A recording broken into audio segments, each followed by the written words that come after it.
बैठिए जी, बैठिए। आइए। Thank you. इससे पहले कि ऑडियंस आपसे कुछ क्वेश्चंस पूछे, मेरे माइंड में एक क्वेश्चन आ रहा है। आईएएस में कितने लोग हैं जो हर साल उसके लिए अपीयर करते हैं? 5 से 6 लाख के आसपास। और सीट्स कितनी है? 1000 अप्रोक्सीमेटली। तो जिनका हो जाता है उनके बारे में तो सब बात करते हैं, जिनका नहीं होता है, जिन्होंने पूरी जान लगाई और जिनका नहीं हुआ, उनका क्या होता है? उनके रिश्तेदार उनकी चिंता करते हैं। वो फिर उनकी चिंता करते हैं। नहीं, मैं आ रहा हूं, मैं आपके क्वेश्चन पे आ रहा हूं। ये पॉइंट इंटरेस्टिंग है, मैं समझना चाहूंगा कैसे। मैं बता रहा हूं। हाँ। मैं दोनों मुद्दों पे बता। हम सब हारने से डरते हैं, और मजेदार बात है कि वो डर हमारी हार की वजह बनता है। 98% केसेस में हारने से क्यों डरते हैं? क्योंकि हम जानते हैं अगर हम हारेंगे तो वो जो पीछे 3 लोग बैठे हैं ना, रिश्तेदार, रिलेटिव्स और फ्रेंड, वो जीने नहीं देंगे। आप जब भी आईएएस की तैयारी करें, पहला अटेम्प्ट आपका सीरियस अटेम्प्ट होना चाहिए। आपने तैयारी किया एंड बेसिक्स तैयार किए, आपने एडवांस कोर्स तैयार किया, आपने कम से कम मेंस के 1000 आंसर्स लिखे हैं और मिनिमम 10,000 प्रीलिम्स के क्वेश्चंस आप सॉल्व कर चुके हैं, तब आप एग्जाम देने जाइए। सिर्फ एक अटेम्प्ट दीजिए। जिसने भी पहला अटेम्प्ट सीरियस दिया उसको दोबारा तैयारी नहीं करनी पड़ती, रिवीजन करना पड़ता है। भाई आप देखो ना, जितने सारे सेलेक्ट लड़के होते हैं उसमें बहुत सारे नौकरी कर रहे होते हैं, जॉब कर रहे होते हैं। कुछ लोग मुझसे पूछते हैं सर जॉब करते वक्त तैयारी हो सकती है? नहीं, जॉब करते वक्त तैयारी तो नहीं हो सकती, जॉब करते वक्त रिवीजन हो सकता है। 3 hours per day, 4 hours per day. तो मेरी एडवाइस ये है, क्योंकि ये एक बहुत रिस्की खेल है ये। मैं खुद ही बाहर हुआ और फिर मैं कितने लोगों को देखता हूं जो 5-5, 6-6 अटेम्प्ट के बाद बाहर होते हैं। तो जिनको भी इस गेम में शामिल होना है, एक अटेम्प्ट सीरियसली आपका होता है, बहुत अच्छा है। आपको मैक्सिमम रिस्क लेना है तो आप 2 ले लो, उसके बाद अपना काम शुरू करो जो आपका सेकंड लाइन थॉट था। कोई लॉयर बनना चाहता है, कोई मेडिकल लाइन में जाना चाहता है, कोई मतलब जो भी आप एंटरप्रेन्योर बनना चाहते हैं आप करो, लेकिन अपने वो रिवीजन वाले 4 आवर बचा के रखो। आपने कितने अटेम्प्ट्स दिए थे सर? 4 अटेम्प्ट्स आपने दिए थे। और आपने कहीं से कोचिंग ली थी, यानी लाखों रुपए दिए थे कोचिंग में? नहीं, तब लाखों नहीं थे, तब हजारों थे। अच्छा, हजारों रुपए आपने खर्च करे थे और आप एक मिडिल क्लास बैकग्राउंड से थे। तो टोटल 4 साल में आपका कितना पैसा लग गया होगा? रहना, खाना, पीना, और आपने तो पूरी तैयारी करी होगी, साथ में कुछ और नहीं किया होगा? I think so. कुछ नहीं किया, बिल्कुल। तो कितना आपका 4 साल में अच्छा खासा पैसा? 5-6 लाख रुपए लगे। 5-6 लाख रुपए उस समय लगे। आज के समय पे अगर किसी को कोचिंग लेनी है तो आई थिंक इससे 3-4 गुना, 5 गुना आराम से लगेगा। तो 15-20 लाख रुपए उस इंसान का लग गया, और वो है एक मिडिल क्लास बैकग्राउंड से। अब वो कहीं ऐसा तो नहीं कि वो ना यहाँ करा ना वहां करा 4-5 साल बाद? हाँ, वही मैंने कहा कि अब आप, जब हमारे समय तो ठीक था, अब आप रिस्क पूरा नहीं ले सकते। You have to be cautious. अब इनको कॉशियस होना पड़ेगा कि ठीक है, जैसे बड़े सारे लड़के क्या करते हैं, वो 1-2 अटेम्प्ट ऐसे ही देते हैं। अब तो इनके पास 6 अटेम्प्ट है। ओबीसी हैं तो और ज्यादा है, SC ST हैं तो और ज्यादा है। और मैं कहूंगा आप किसी भी कैटेगरी से आते हैं, आप 2 अटेम्प्ट से ज्यादा कभी मत मानिए। ये पॉइंट बहुत अच्छा है कि आइडियली आपको अपने माइंड में ये रखना है कि एक ही अटेम्प्ट है मेरे पास में, मैक्सिमम अगर आपकी फैमिली अफोर्ड कर सकती है तो 2 अटेम्प्ट है। उसके बाद में अपने काम पे ध्यान देना है और इसको एज अ रिवीजन की तरह देखना है, मतलब इसको साथ साथ में चलाना है। ये नहीं कि अपने 5 साल या 6 साल लाइफ के सारे यहीं निकाल दिए और सारा पैसा घर वालों का लगा दिया, या उन्होंने खेत बेच दिया या लोन ले लिया। ऐसी बहुत कहानियां मैंने सुनी है सर लोगों की, और बहुत ही दर्द होता है ऐसी कहानियां देख करके। ऐसे लोगों की जो कहानियां हैं वो उसको सुन करके बहुत ही बुरा लगता है अंदर से। चलिए आगे बढ़ते हैं जी। Sir, I wanted to ask how to fight the basically fear that we feel. Like there are lot many fears that we face, not only in studies but in each aspect of life. There is some kind of fear. How to fight that? How to come back? How to have that courage in life? Fear बड़ी प्यारी चीज है। हमने कुछ words को बड़ा negative बना लिया है। जैसे अब बच्चा है 2 साल का, उसको तो फियर होता नहीं, उसे कुछ पता नहीं, उसने कोबरा देखा जाके पकड़ लिया। वो तो बाद में घर वालों ने देखा तो पता चला कि भैया कोबरा पकड़ के घूम रहा है। लेकिन हम बड़े हो गए ना, अब हम कोबरा देखेंगे तो वो हमारी बॉडी की जो मैकेनिज्म है वो हमें वार्न करेगी, अलर्ट करेगी। That is natural fear. वो अच्छी चीज है। जिस चीज की आप बात कर रहे हो वो फियर नहीं है, वो ओवर थिंकिंग है। आज का जो युवा है वो फियर से परेशान नहीं है, वो ओवर थिंकिंग से परेशान है। अब ये ओवर थिंकिंग क्यों है, उस फैक्टर पे आते हैं। ओवर थिंकिंग की वजह क्या है? ओवर थिंकिंग की वजह यह है कि आज का समाज इतना एक्सपैंड कर चुका है। You are outside your house, तुमको तुम्हारी दोस्त मिल गई कि मैं कल लंदन से आई, क्या लाइफ है लंदन में यार, और मैं तो ये कर रही वो कर रही। आपको लगा हम ही पागल है यार, IAS की तैयारी कर रहे। फिर शाम को किसी फ्रेंड का फोन आ गया कि मैं तो अब ऑस्ट्रेलिया जा रही हूँ, मैं तो वहीं सेटल हो जाऊंगी। 90s में हमारे पास इतने स्कोप नहीं थे। हमारी जो लाइफ थी वहां ओवर थिंकिंग इसलिए नहीं थी, आपने भी सर देखा होगा, क्योंकि हमारे पास इतने स्कोप नहीं थे। आज तुम्हारी जनरेशन में यू हैव मल्टीपल फील्ड्स, मतलब इतने सारे फील्ड्स ओपन है। तो जब तुम घूम के चारों तरफ देखते हो और तुम देखते हो कि तुम्हारे ही साथ के लोग बड़ी सारी फील्ड में एक्सेल कर रहे हैं, काम कर रहे हैं, अर्न कर रहे हैं, तो तुम्हारा दिमाग भागना शुरू करता है। फिर क्या होता है, हमारे पेरेंट्स हमसे ज्यादा ओवर थिंकिंग करते हैं, क्योंकि बड़े हमको लेकर कॉशियस होते हैं। हाँ। एक हमने ओवर थिंकिंग की, हम अपना संभाल लें किसी तरह। हम घर के अंदर गए, मम्मी रो रही है कि वो निशा मिली थी, 20 लाख का पैकेज है उसका। दूसरा प्रेशर तुम्हारे ऊपर आ गया। ये जो प्रेशर हम मल्टीपल फेस करते हैं, तो एक तुम्हारा प्रेशर, एक माँ बाप का प्रेशर। पता लगा बुआ जी ने रात में फोन कर दिया, क्या कर रही हो जी। तुम सारे लोग प्रेशर से लड़ रहे हो इस वक्त, मल्टीपल फ्रंट पे। ये कोई फियर उयर नहीं है। ये प्रेशर दूर कैसे होगा, इस पे थोड़ी सी बात कर ले। जहां इंटरनल ताकत है वहां कॉन्फिडेंस है। आज का युवा क्या कर रहा है, बादाम का तेल लगा रहा है, बादाम की क्रीम लगा रहा है, बादाम का साबुन लगा रहा है, खा रहा गुटखा।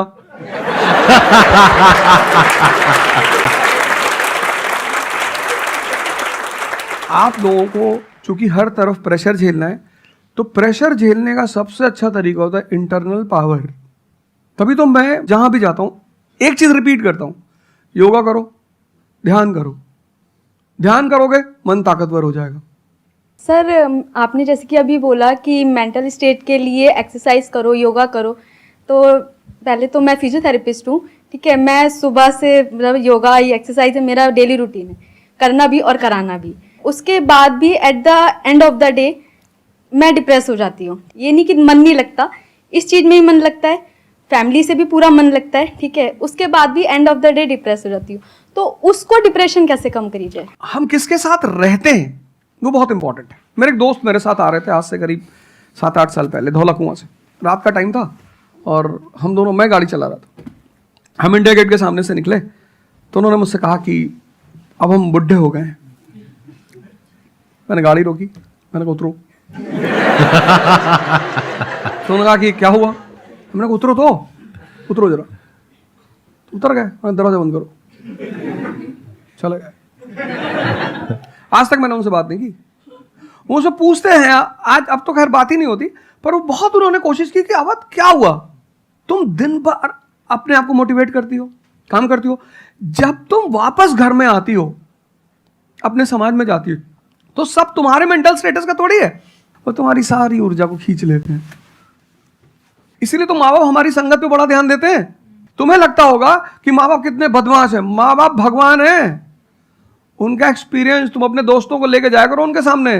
कोई अल्ट्रासाउंड क्या करेगा जितना माँ बाप करते हैं, कोई स्कैनर क्या करेगा, सही बात है, देख के कोई 2 मिनट फोटो में कैमरा क्या बता फोटो खींचेगी, देख के बता देते हैं। बहुत बहुत दुष्ट है ये, इसकी आंख के नीचे देखो यहाँ निशान है, बहुत दुष्ट है ये। और वो लॉजिक भी बड़ी अच्छी सी देते हैं, कोई कुछ भी देते हैं लेकिन बड़ा अच्छा सा लॉजिक देते हैं। तो ये हमारे साथ होता है। इसलिए हमें पहले गुरुकुल भेजा जाता था, और आज की हमारी सोसाइटी इसको सिर्फ नेगेटिव दिखाई पड़ रहा है। मैं अभी अब घर गया था, हमसे लोग कह रहे भैया 24 का चुनाव लड़ोगे? मैंने कहा यार पॉलिटिकल पार्टियां कह रही कि तुम सीधे प्रधानमंत्री बन जाओ। अननेसेसरी परेशान किए होगा, अननेसेसरी दूसरों से मत। और ये एक जहां का नहीं है, ये यूनिवर्सल हो चुका है। तुमने कह दिया कि मैं आईएएस की तैयारी कर रही हूं, अरे नहीं होता किसी का। तिवारी जी की लड़की दी थी, 2 साल बाद पागल हो गई। तुम इतने डिप्रेस समाज में रह रहे हो। वो तो महेश्वरी जी जैसे लोग हैं जिन्होंने बहुत लोगों को जिंदा कर रखा है। Thank you sir. जब आपको कोई सहारा नहीं होता, आपने टाइप किया संदीप महेश्वरी, एक वीडियो आ गया, आप रिलैक्स हो गए। जब आप इन्हें सुनते हो तो आपका टेम्परेचर हाई होता है। तो एक ही आदमी को आप सुनते हो ना जिससे टेम्परेचर हाई हुआ, हमको सुन लिया कुछ ज्यादा ही हाई हो गया। लेकिन 2 लोगों को छोड़ दो, 3 लोगों को छोड़ दो, 4 लोगों को, ऐसे 10-12 लोग हिंदुस्तान में है, पॉपुलेशन 1 बिलियन 50 करोड़। तो तुम 10 लोगों को सुनो और बाकी जो तुम्हारे साथ 500 जुड़े हैं वो तुम्हें तो नीचे ही ले जा रहे हैं। इससे बचो, अपनी सर्कल को थोड़ा सा रिजर्व करो। तुम किससे बात करते हो, कौन सा लिटरेचर पढ़ते हो, लिटरेचर पर ध्यान दो। जैसे मैं रश्मिरथ पढ़ता रहता हूं, खाली हुआ प्रसादों के कनकाब शिखर होते कबूतरों के ही घर। ये जो बड़े बड़े मकान हैं, कभी किसी बाज को यहां रहते हुए देखा? कबूतर रहते हैं। क्या लाइन है, प्रसादों के कनकाब शिखर, कितने मतलब महलों के जो बड़े बड़े शिखर उसमें सिर्फ कबूतर रहते हैं। प्रसादों के कनकाब शिखर होते कबूतरों के ही घर, महलों में गरुड़ न रहता है, कंचन पर कभी न सोता। कंचन मतलब सोना। लग्जरी नहीं चाहिए। तुम लोग इतनी लग्जरी चाहते हो, लग्जरी आदमी को मेंटली कमजोर बनाती है। मैं आश्रम में था, मैंने ज्यादा खाना खा लिया। मेरा एक नियम है, नो एक्सरसाइज नो फूड। मतलब अगर मैं एक्सरसाइज नहीं करूंगा तो मैं खाना नहीं खाऊंगा। वहां एक बाबा जी, वो प्रेम में उन्होंने घी पे घी डालते चले, मैंने खा लो। फिर वो हुआ कि भाई यहाँ घूमेंगे, चारों तरफ जंगल है, डरा दिया इन लोगों ने। एक बार एक भालू एक आदमी की टांग काट के ले गया। अरे मैंने कहा आज कोई भालू वालू नहीं आएगा, मैं जाऊंगा। फिर मैंने 4-5 लोगों को तैयार किया अपने साथ, उनको थोड़ा मोटिवेट किया कि जंगल में घूमने से ऑक्सीजन लेवल बढ़ता है। वो लोग भी तैयार हो गए कि चलो। तो हमारे साथ एक साहब अमेरिका से आए हुए थे, वो भी वॉक करने निकले, बोले हम भी चलेंगे। मैंने कहा भाई साहब क्यों जा रहे हो? कहते हम भी चलेंगे। मैं उनका नाम नहीं लूंगा। 1 किलोमीटर के बाद उन्होंने मुझसे कहा मेरे बैग में यहाँ बहुत पेन हो रहा है। 1 किलोमीटर। तुम लोगों ने पता है अपने आप को कष्ट देना छोड़ दिया है। You are dying for luxury, you have become weak physically and mentally. थोड़ा थोड़ा सा कष्ट दो अपने आप को, थोड़ा टेम्परेचर हाई रखो, थोड़ा बड़े टेम्परेचर वालों के साथ रहो। हमने अपने आप को कष्ट, हम कौन सी नॉवेल पढ़ रहे हैं? Half girlfriend. अच्छी है, अच्छी है, अच्छी, मैं ये नहीं कह रहा हूं, मैं कुछ बोल देता हूं। अच्छी है मतलब आपने पढ़ी है।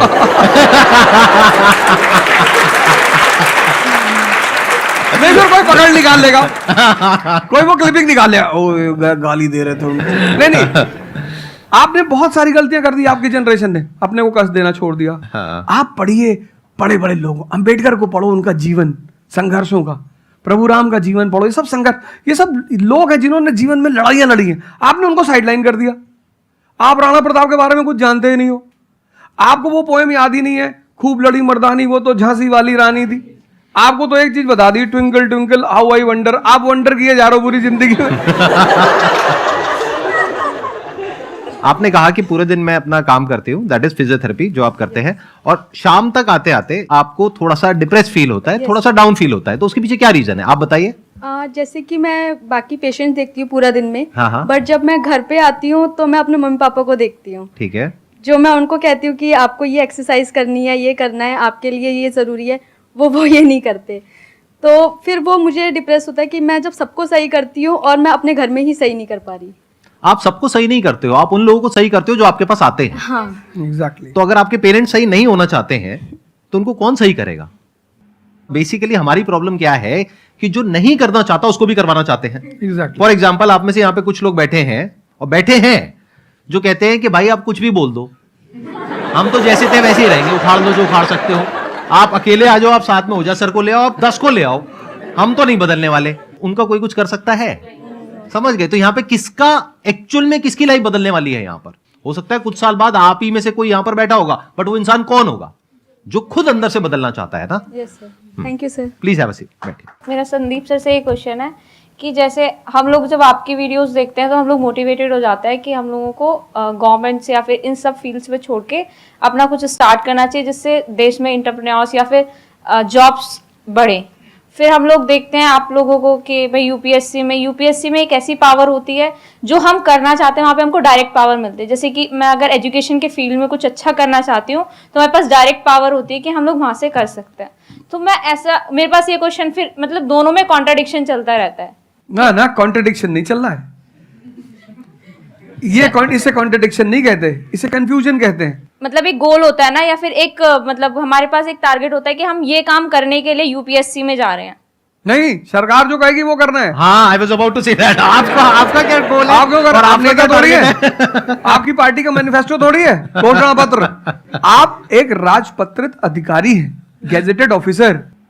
आपका जो मिनिस्टर होगा फोन मिलेगा, मैडम जी हाँ ये कस्तूरबा गांधी प्लान में अभी तक कितना काम हुआ जी sir, I give the review in the evening sir. Okay thank you, ठीक है मैडम, बाय, खत्म। सो आपका कहने का मतलब है कि जो सिविल सर्वेंट बनते हैं या आईएएस ऑफिसर बनते हैं उनके पास कोई पावर नहीं होती? पावर होती है जब तक जनता अपनी पावर नहीं समझती। आज की डेट में इस देश में पावरफुल कौन है? जनता। We the people of India solemnly resolve. Yes sir. ये जनता बेचारी पावर जानती है तो डीएम का ऑफिस में चले जाते, हुजूर इसको बेचारे को बताएं, नेता देखा, मेंबर ऑफ पार्लियामेंट देखा, पैर छू लिए, तेरे फूफा है? नहीं भैया नहीं भैया सांसद जी हैं। सांसद जी हैं तो क्यों पैर छू रहा है? तो पावर इस असलियत में इस देश की जनता के पास है। क्योंकि वो जानती नहीं है इसलिए तुमको इनके पास इनको काम करने का अधिकार है। ये है the right to work, the right to implement. लेकिन चूंकि जनता अपने अधिकार को नहीं जानती तो तुम्हें दूर से दिखाई पड़ता है कि यार आप बेटा कंफ्यूजन से बाहर आओ, ठीक है, और ग्लैमर मत देखो। आप बेसिकली पावर नहीं देख रहे हो, आप ग्लैमर देख रहे हो। आपको जो करना है उसको डिसाइड कर लो आप, और उस रास्ते पे आगे बढ़ो कि आप कल किसी भी फील्ड के मुकेश अंबानी बन जाओ, अडानी बन जाओ, वॉरेन बफेट बन जाओ, बिल गेट्स बन जाओ, इस रास्ते पे जाओ। Thank you sir. मैं यहाँ पे थोड़ा सा ऐड करता हूं कि जो आपने बोला ना कि ये कॉन्ट्रडिक्शन है, सबसे पहले तो जो सर ने बोला कि ये कोई कॉन्ट्रडिक्शन नहीं है, ये कंफ्यूजन है, बिल्कुल सही बात है। अब कंफ्यूजन क्या है, उसकी जड़ क्या है? आप क्या कर रहे हो, आप बस हम लोगों की बातें सुन रहे हो। यहां से मैंने कुछ बोला, इन्होंने कुछ बोला, दोनों अलग अलग स्टैंड पॉइंट है। मतलब इस दुनिया में आर्ट्स भी है, साइंस भी है, कॉमर्स भी है। अब आप कहोगे अब तीनों में कॉन्ट्रडिक्शन है। अरे कॉन्ट्रडिक्शन नहीं है, अलग अलग लोगों के लिए अलग अलग स्ट्रीम्स है। डिपेंड्स अपॉन कि आपकी प्रेफरेंस क्या है, आपकी प्रायोरिटीज क्या है। तो आपको तीन चीजें देखनी पड़ेंगी, एक अपना पास्ट, अपना प्रेजेंट और अपना फ्यूचर। कि पास्ट में आपने कैसा परफॉर्म किया है। अगर आप पढ़ाई में बहुत अच्छे रहे हो तो आपको क्लियर नजर आएगा कि अच्छा मुझे पढ़ाई से रिलेटेड कुछ करना है, तो वहां से रास्ता क्लियर हो जाता है। बट अगर आपके दिमाग में 24 घंटे बिजनेस आइडियाज घूमते रहते हैं, जहां भी जाते हो वहां पे गोलगप्पे खा रहे होते हो, आपके दिमाग में चल रहा होता है अबे इतने पैसे ले लिए, उसमें से इतने का गोलगप्पा, इतने का पानी है, पानी तो इतना फ्री होता है, मेरे से लिया 20 रुपए, ये तो 5 रुपए का काम है, तो 15 रुपए इसके पास में गए, कितने लोगों ने एक दिन में खा लिए, इतने पैसे कमा लिए, व्हाटएवर। अगर इस तरह का आपका माइंडसेट है तो वहां पे एंटरप्रेन्योरशिप, स्टार्टअप, इन सब चीजों का बेनिफिट है। तो हर रास्ता हर एक के लिए नहीं होता है। तो ये आपको कैसे समझ आएगा? अपने पास्ट को देख करके। दूसरा, अपने प्रेजेंट को देखो कि आपके पास में क्या रिसोर्सेज हैं। सोचने से क्या होता है, आपको ये भी तो देखना पड़ेगा आपके पास में क्या रिसोर्सेज हैं। उसके बेस पर आप सोच सकते हो ना। कल को आप कहो कि मैं एक ऐसी एक टेलीकॉम कंपनी लॉन्च करूंगी जो कि जियो को कंपटीशन देगी, ठीक है, सोच लो। कुछ नहीं होगा।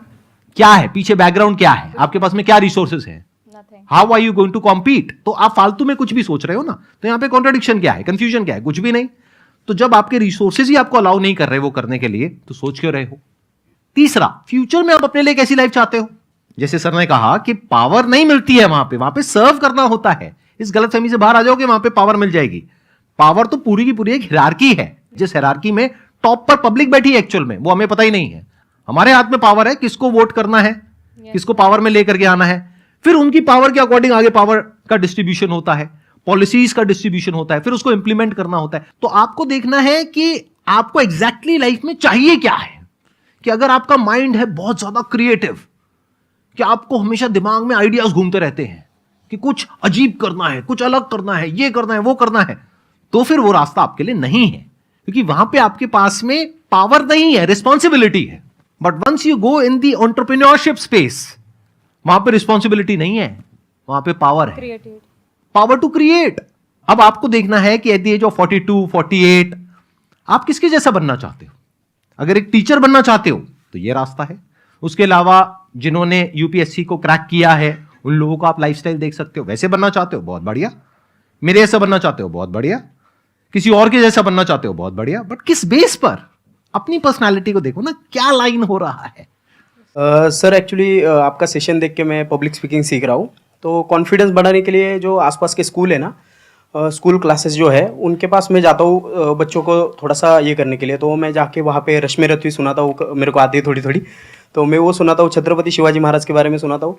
तो उन बच्चों का मैंने थोड़ा नोटिस किया, तो वो क्या कह रहे थे मुझे कि सर जो टीचर है अभी जो सिखा रहे वो बस सब्जेक्ट के बारे में बताते हैं और बोरिंग तरीके से सिखाते हैं, ना कोई एक्स्ट्रा कुछ एक्टिविटी नहीं करवाते, कुछ नहीं करवाते।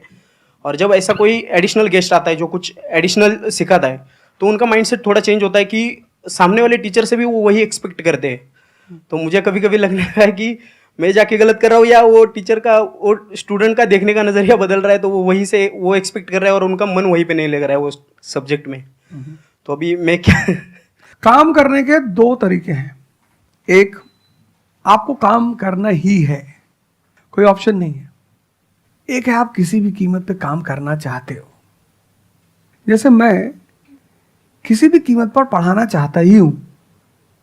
इसने मुझे इज्जत दिया, सम्मान दिया, प्रेम दिया। मैं एक शादी में गया था 2 दिन पहले, लोग दूल्हे उल्हे को छोड़ के मेरे पास आ गए।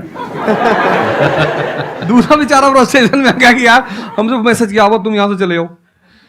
मतलब उनके भाई ने मुझे मैसेज किया, बड़े भाई ने कहा वो यार तुम यहां से जाओ, शादी नहीं हो रही है। मतलब वो द्वार चार वगैरह सारा प्रोग्राम था, वो सब बाहर हो जा सर। तो हमारा जो देश का शिक्षक है उसके मन में कोई मोटिवेशन नहीं है कि वो क्यों पढ़ाए। जैसे हमारे घर मामा आए, हमारे उनके आने पे हम बड़े खुश होते थे कि मामा आए। क्यों? क्योंकि हमें पता था कि जब जाएंगे तो पैसा देके जाएंगे। इस देश के शिक्षक को, सरकार को कुछ ऐसा करना चाहिए कि उसके मन में एक मोटिवेशन हो कि 6 बजे का स्कूल है, वो सुबह 4 बजे पहुंच जाए।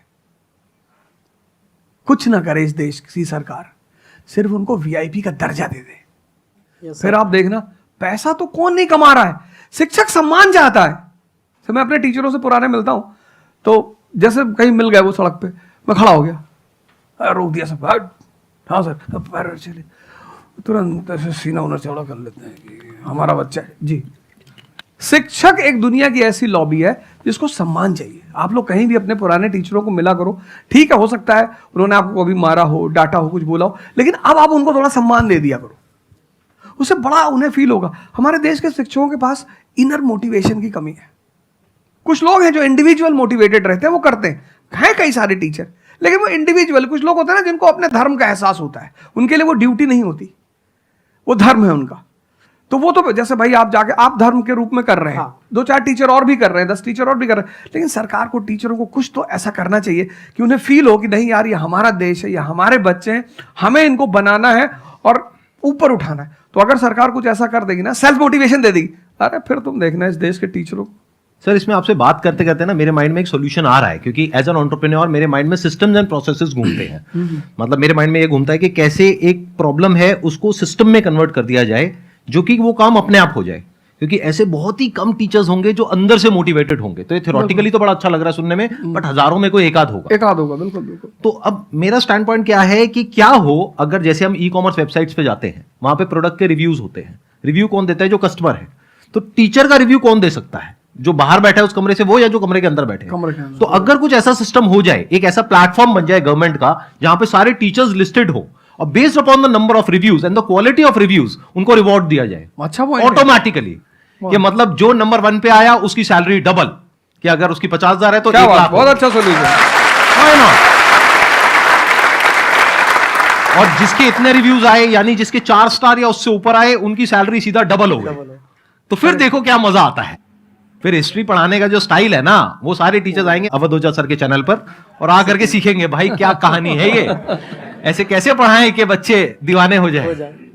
और फिर अपने आप को अपग्रेड करेंगे। नहीं तो अपग्रेड करने की मोटिवेशन कहां है? जैसे एक एंटरप्रेन्योर होता है, उसके पास में तो मोटिवेशन होती है कि अगर मैंने अपने जो भी प्रोडक्ट है, सर्विस है या काम है, उसको अपग्रेड किया तो करते ही मेरे को इमीडिएट रिवॉर्ड मिलेगा। जैसे सेल्स टीम में अगर आप कहीं पर काम करते हो, कितने लोग सेल्स डिपार्टमेंट में है, अलग अलग कंपनी में जो जॉब कर रहे हैं, तो सेल्स में इंसेंटिव का एक सिस्टम होता है। तो वहां पर क्लियर पता होता है कि मैंने ये टारगेट अचीव किया तो ये है। तो एक क्लियर कट टारगेट होना चाहिए which is measurable, not theoretical but actual, objective not subjective. कि ऑब्जेक्टिव एक टारगेट होना चाहिए in terms of numbers which can be calculated, and a transparent system जहां पे स्टूडेंट्स वोट करेंगे और जो टीचर्स जीतेंगे पूरे इंडिया लेवल पे या स्टेट लेवल पे, उनको बुला करके जो हमारे देश के प्रेसिडेंट हैं या प्राइम मिनिस्टर हैं, वो आकर के रिवॉर्ड देंगे। Yes sir.